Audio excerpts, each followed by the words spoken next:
जय श्री राम। आज सभी लोग के मन में जो भ्रांति फैली हुई है कि हमने ब्रह्म कपाली और गया ने पिंडदान के तीर्थों को कर लिया, तो क्या हम अपने पितरों का श्राद्ध करें या न करें, या उन्हें जल दें या न दें।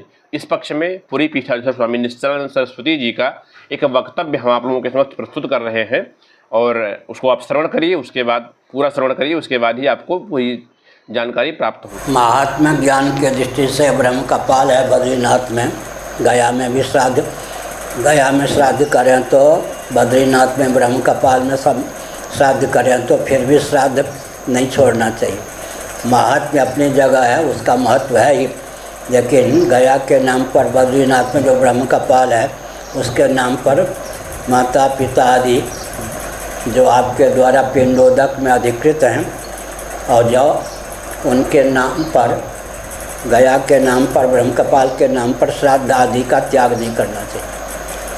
यहाँ तक लिखा है शास्त्रों में कि उदाहरण में देता हूँ, कोई व्यक्ति इतना धन संचय कर ले अपने लिए कि बेटा पोता उसको पोषण न दें, तो अभी अपने द्वारा संचित धन के बल पर आनंद पूर्वक जीवन यापन कर ले। इसी प्रकार जो व्यक्ति पुण्य की पूंजी जीवन काल में इकट्ठी कर लेता है, इतनी बेटा पोता आदि अधिकृत व्यक्ति नाती आदि उसके निमित्त श्राद्ध तर्पण न भी करें तो अपने पुण्य के बल पर पार हो जाता। अगर पुण्य की पूंजी कमी है और अधिकृत व्यक्ति श्राद्ध तर्पण नहीं करते तो पितर को कष्ट होता है।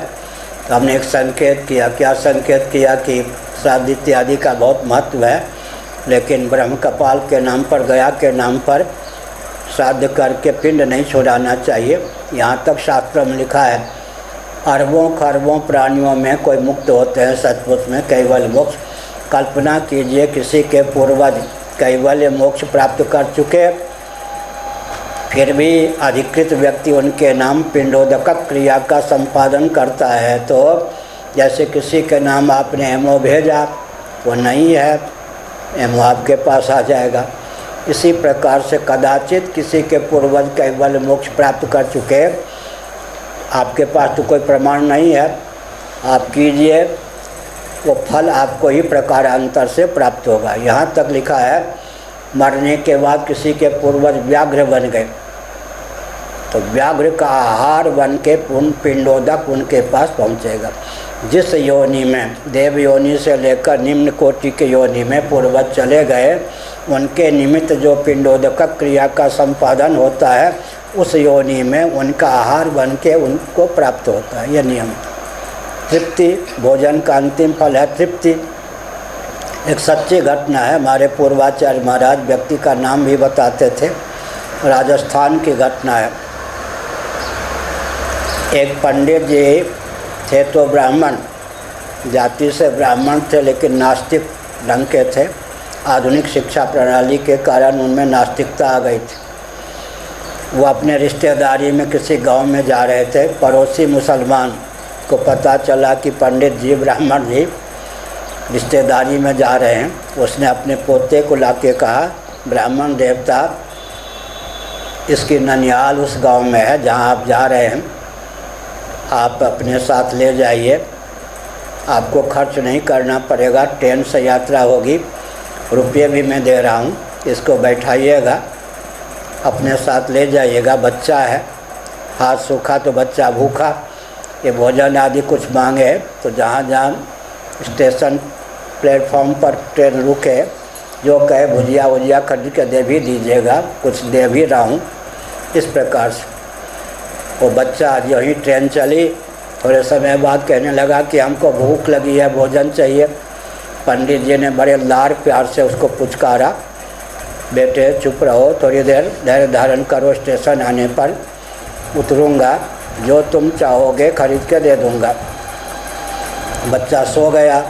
दैवयोग से स्टेशन आया, कोई ट्रेन रुक गई, कहा उठो उठो, क्या पसंद है? उसने कहा नहीं, मुझे अब भूख नहीं है, मेरे बेटों ने मेरे निमित्त श्राद्ध किया है, उससे मैं तृप्त हो गया।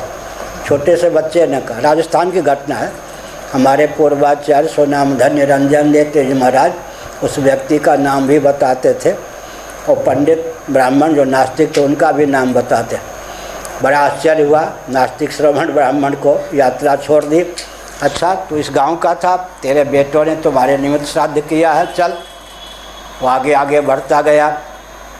उसका जो पुराना घर था पूर्व जन्म का, वो दरवाजे के बाहर कुल्लर पत्थर ये सब भोजन करने के बाद जो सामग्री होती, देखो मेरे निमित्त मेरे बेटों ने श्राद्ध किया।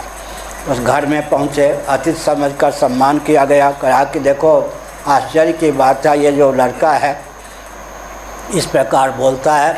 उसने कहा ये मेरी पत्नी है छोटे से बच्चे ने जो विधवा हो गई थी, ये मेरी पत्नी है, ये मेरा बेटा है, ये सब बताया।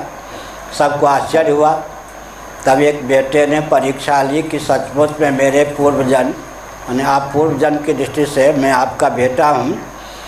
तो आपने जो रजिस्टर लिखा था, वही लिखी थी, वैश्य कुल का था पूर्वजन्म में, उसमें जो भी सामग्री लिखी थी सब मिल गई। लेकिन लिखा था एक हीरे का नाम अमुक अलमारी में है, वहाँ नहीं मिली। अगर वो हीरा आप बता देंगे तो मान लूँगा कि मैं आपका बेटा हूँ, पूर्वजन्म की दृष्टि से आप मेरे पिता हैं। उसने वो अलमारी के पीछे तख्ता होता है ना, ऐसे हाथ बढ़ा के वो हीरा ला कर दे दिया, ये है।